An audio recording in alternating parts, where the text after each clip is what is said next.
Dear Diary, if one starts to think about what this world around us really is, it can feel mind-bending.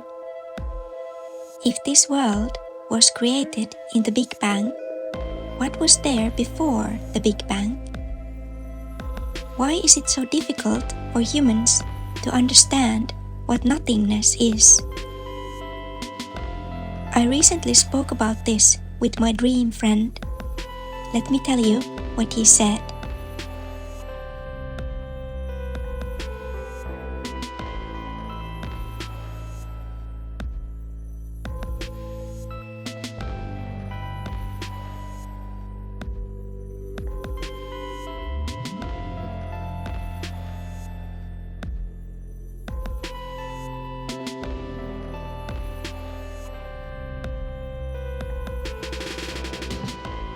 Dear Diary, I have spent many nights awake in my bed, thinking about this world and how strange everything here is.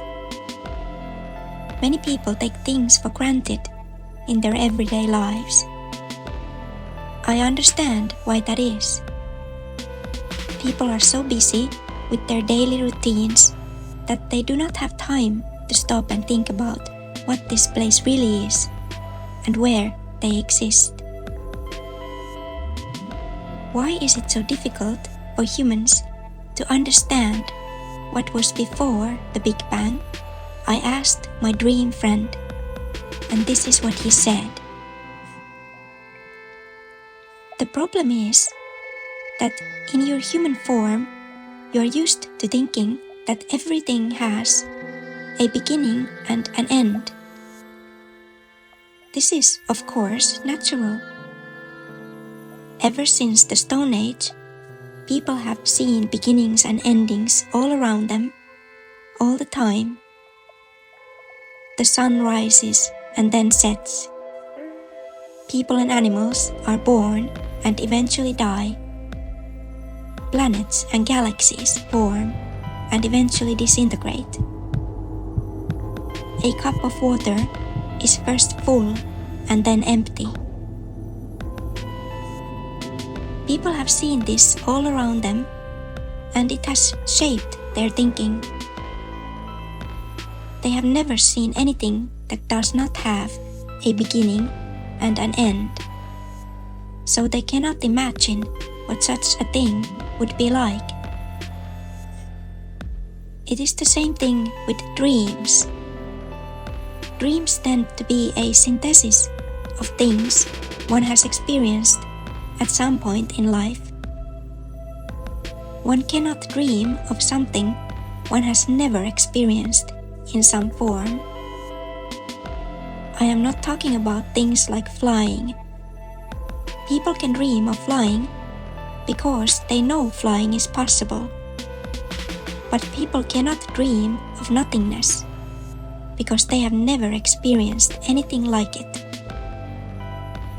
My dream friend looked into the horizon. The problem begins with the word itself, he said. Nothingness.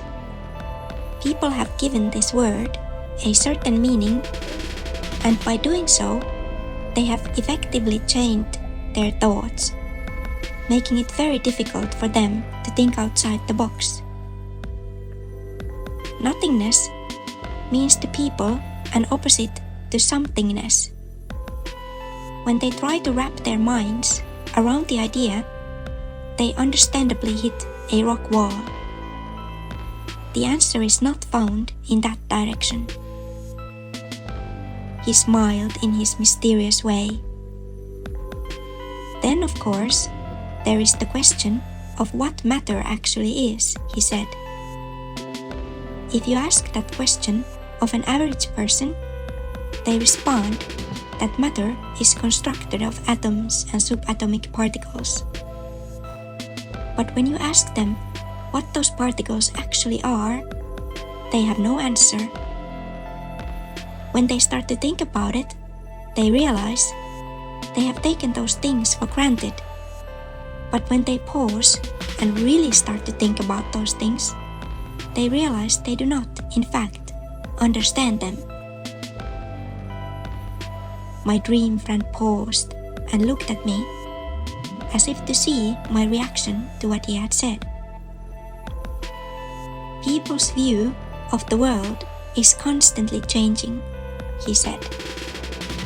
People who are living today have a certain view of the world. People who lived 8,000 years ago had a different view. But even hundreds of thousands of years in this place could not help one gain a better grasp of nothingness, because it is simply impossible to understand it in human form. He smiled at me. But that is the whole point of this human experience, he said warmly. Souls need to have a limited worldview in order to fully benefit from their time in this place. There are certain important things they need to learn here, and it would be very difficult for them to learn if they had a wider understanding of the universe. Simplicity makes the learning process easier. He looked again at the horizon. The sun was setting and painting everything golden, like diamonds dancing in the sky. When he spoke again, his voice was still warm, but now it was also serious, as if to underline that what he said was important. If people see the world as it really is, if they could see the universe for what it is, they would no longer behave the way they do now when they are uncertain of many things. If they knew they were being watched by entities the nature of which they cannot even begin to understand, they would instantly change their behavior. And yet the purpose of this level is to allow souls to reach certain conclusions on their own, unaided. What conclusions? I asked him. Conclusions such as how one decides to spend the limited time one has in this place, my dream friend said. How one treats others around oneself. Does one lead a self-centered life, or does one attempt to help others? What kinds of decisions do you make when you think no one is observing you? What happens behind closed doors?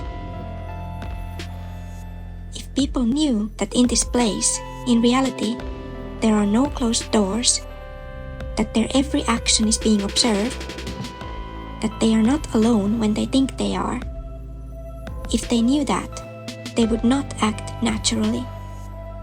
They would not reveal their honest, true personalities, and that is what those who are observing want to see. That is why souls are here. This place is a learning environment for souls, and only after they have demonstrated that they have learned to be empathetic and kind to other living creatures around them, both humans and animals, are they ready to move on from this level to the next. He also said many other things. I will tell you about all of them later. For now, I need to take a short break. I will talk to you again soon, my dear diary.